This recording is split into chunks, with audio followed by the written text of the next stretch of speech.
Hi everybody. I always believe that making a commander deck is an expression of creativity. There's a story behind the decks that we create and we bring to commander games. And I think it's a testament of the 100 card singleton format where you have 100 cards, each of them unique. All together, there's unique things that can develop, right? You never really know. So I wanted to look at one of my decks here. We'll see if this is the kind of video that you like, and talk about my thoughts and feelings and expressions of what I was trying for. So this deck here, I started with a Precon. I started with the Hordes of Mordor, Lord of the Rings Precon. Now the problem was I gave this Precon to one of my friends, Alan. It was a little bit difficult for him. It was going in a lot of directions. He never got the command route because it was like way too expensive. So there was a lot of problems with it. So I took the deck and I completely reworked the deck. Took out almost half the cards. Well, let's look at a bit. First of all, I changed the commander. I went with Saruman the White Hand. And the reason I chose Saruman is just because it's a lot cheaper. It's only 4 mana cost to get it in. Amass orcs, when you are casting a spell that's not a creature spell, so you can get orcs. And also goblins and orcs have ward too, so that was another thing that I thought was kind of important for this deck. With that, and with Saruman, since he has a lower mana cost to get him into play, I went heavy into Amass. It's like, okay, let's do Amass then, okay? We got Saruman. I would like to add at least one Planeswalker to a commander deck. Angrath, Captain of Chaos. It's one of the uncommon Planeswalker that came out for War of the Spark. So he has a static ability. Creatures you control have menace. I thought that would be helpful for the orc army that will be growing up wide. And then he has a -2 ability, which is just Amass 2. So he can help that army grow bigger. His Amass is a zombie army. Now the rules for that is if you have orcs and you have zombies, it still amasses as one army, but it takes up both creature types. So it's an undead orc army. So since we're going with Amass, I just chose a lot of cards that do Amass. Aben Eternal, it Amass 1, and that's all I'm doing is looking for Amass. Here we have the Corsairs of Umber that came in the Precon. They can amass orcs 3 when they do combat damage to a player. So that's a pretty good one. I got Dread Horde Twins. This is another one from the War of the Spark. And when they enter the battlefield, they amass 2. I tried to get cards that had enter the battlefield triggers for that, not dying triggers, because I don't really have a sack outlet in the deck. So we got the Dunland Rebane, flying, and an Amass Orcs 2. Eternal Skylord. So the other thing about this is, with some of these cards, like Eternal Skylord is one, where zombie tokens you control have flying. So if this guy comes in, he has Amass 2, so you have an orc zombie army. It's a flying orc zombie army. Pretty cool. Pretty good. This guy, I almost took him out, but he seems pretty cool. This Commander Legends card, and it is an orc, which is why I put it in here. And all creatures can attack your opponents and planeswalkers your opponents control as though those creatures had haste. So here it's Frenzied Saddlebrute is the card. He gives everybody haste who is attacking your opponents, including yourself. Everyone has haste who are attacking them. So it's kind of a nice little incentive to attack other people, at least in that first turn. I mean, that's why they have the haste. Gleaming Overseer is another, like the Eternal Skylord, where it's giving the zombie army or the token army hexproof and menace. So we have the Planeswalker giving them menace. We got him giving them hexproof and menace. We have the Eternal Overlord giving them flying. Gothmog Morgul Lieutenant. When he enters the battlefield, Amass Orcs 1. And also creature tokens you control have Death Touch. So he's giving the Orc army Death Touch. So all of these abilities are going into the Orc army. That's the cool thing about it. Here we got this Brash Instigator Grishnak. So when he enters the battlefield, Amass Orcs 2. When you do Until end of turn, gain control of target non-legendary creatures opponent controls power less or equal to the amassed army's power. Untap that creature, it gains haste until end of turn. You will probably have a big army, hopefully, when he comes out, and then you can steal a really big creature and kind of help finish it off. We got Herald of the Dread Horde here. When he dies, amass 2. Invading Manticore here, he is also enter the battlefield trigger, amass 2. Lots of Chop Chancellor here. Whenever you discard a card, you may pay 1. If you do, amass 2. So discard a card, amass 2. We got the Lazotep Reaver, amass 1 when he enters the battlefield. He's a 1/2 for 2. We got Mahar Uruk High Captain. So he has Menace, and if one or more +1/+1 counters would put on an army, goblin or orc, you control, then put that many +1 in there. So he makes your army grow a lot faster, which is pretty cool. Alright, we have the Moria Scavenger, amass orcs 1, pretty cool. We got Notion Thief. This was in the Precon. It's a good card. I didn't take it out. Notion Thief is it's a good one. An opponent would draw a card except the first one that they draw on each of their draw steps. Instead, that player skips that draw and you draw a card. So you can steal other people's cards.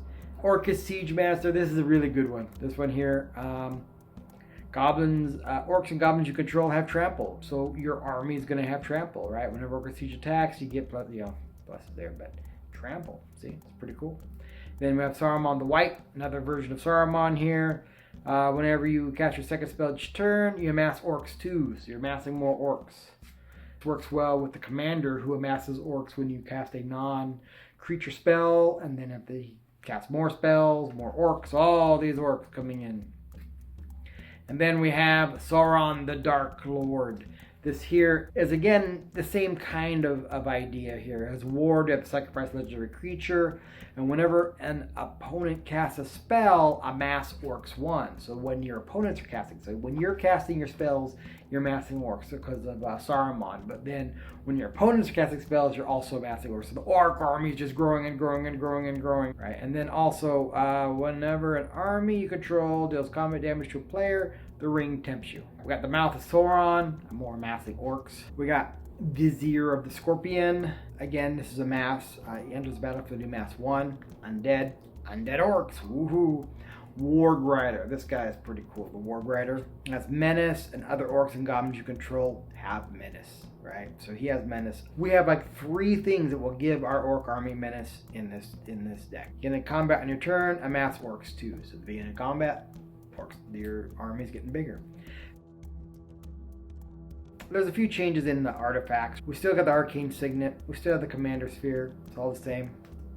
But I did add Grond the Gatebreaker. This is an interesting vehicle for an orc army deck because it's trample, and as long as it's your turn and you control an orc army, it's an artifact creature. So you don't have to crew it if you have an army. So it's a 5/5 for 4, which is pretty cool. I put Panharmonicon in here because all those amasses, they amass twice.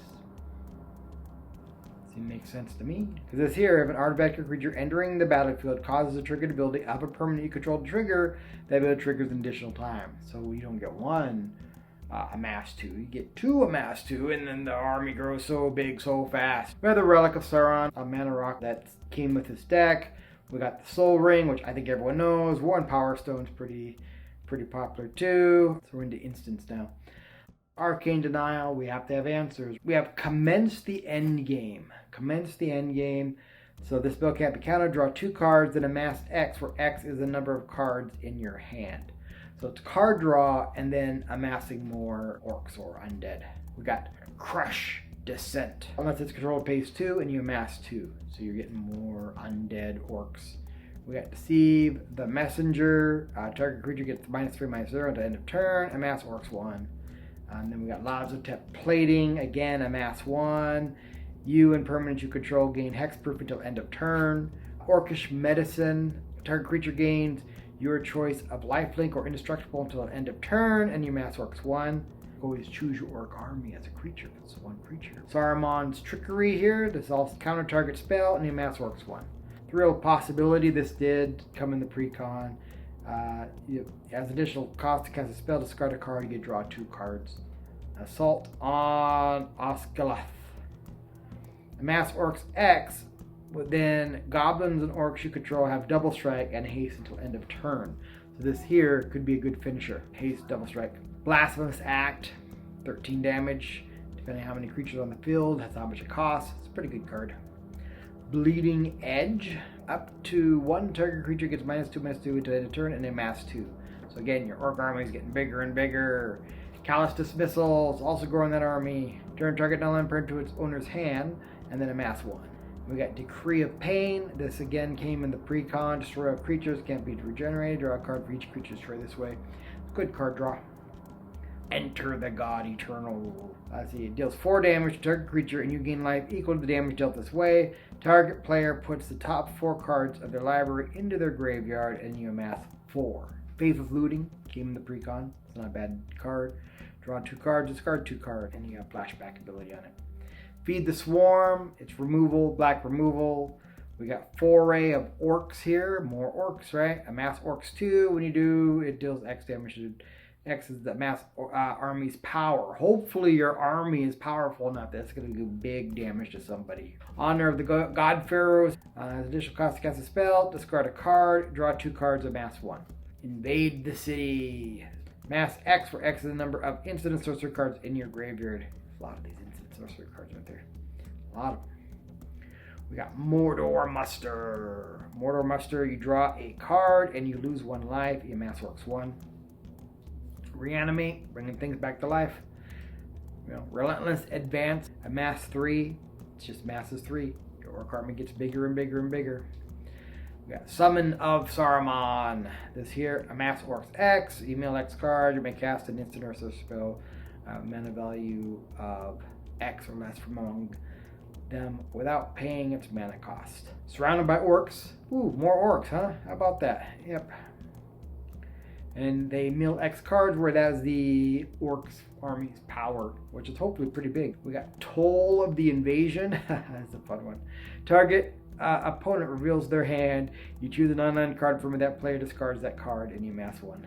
Treason of Isengard is another Lord of the Rings card here. Put 1 target instant or sorcery card from your graveyard on top of your library. Then you amass Orcs 2. And then, Widespread Brutality. You amass 2. In the army you amass, it deals damage equal to its power to each non-army creature. So that there is a good board wipe there. Unless they also have an orc army. Not likely. Not likely. Book of Marzarbul. This is the book that was found in Moria when the Fellowship was there. So first step of this saga, you amass Orcs 1. Number 2, you amass Orcs 2, and then 3, creatures you control get +1 and gain menace until end of turn. So it's boosting your army and giving you a bonus to attack. Dread Horde Invasion is an enchantment. During your upkeep, you lose 1 life and you amass 1, so your army just keeps growing bigger.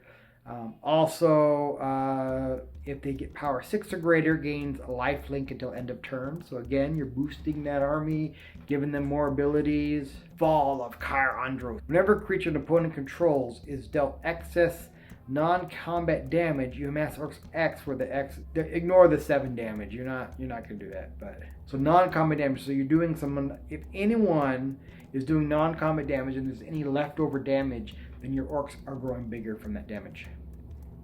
We have March from the Black Gate, another enchantment here.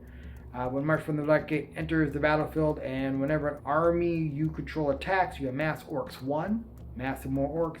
Now we're down to lands. I did Barad-dûr in here because it has an ability there, amass Orcs X, only if a creature died this turn, so it can also help you amass. We got our command tower. We still got our crumbling necropolis. We got the Crypt of the Eternals, the Desolate Lighthouse, Dragon Skull Summit. We got the Drowned Catacombs, Great Hall of the Citadel, Path of Ancestry. Orcs. I'm going to choose orcs when I do the Path of Ancestry. We got Smoldering Marsh, Sulphur Falls, Sulphur Springs, Sunken Hollow, the Black Gate. Dun dun dun. We pay 3 life into the battlefield tapped. And then we got the Grey Havens, We got Underground River, and then we got Xander's Lounge, which is a tri-land. And then Field of Ruin, Foreboding Ruins, and then the Frostboil Snarl, Choked Estuary 2. So that's, besides that, we just have basic land. Is my Dread Horde deck. With this deck, my goal when I was making it was to focus on making it easier for a newer player to use.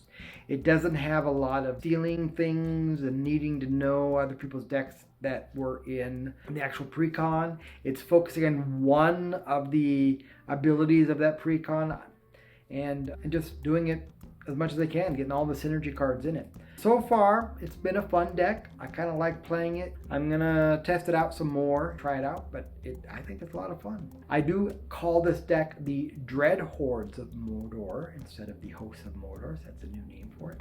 But I will put a link to the deck list in the description of the video. It's in the end, it's a pretty fun deck. Hope you enjoyed the video. The like button if you did. If you didn't like it, you could hit the dislike button. That's fine too. Leave a comment. Do you have the Host of Morder decks? Have you tried upgrading them? What upgrades have you done? Which direction did you go with that commander? Bye. Like and subscribe.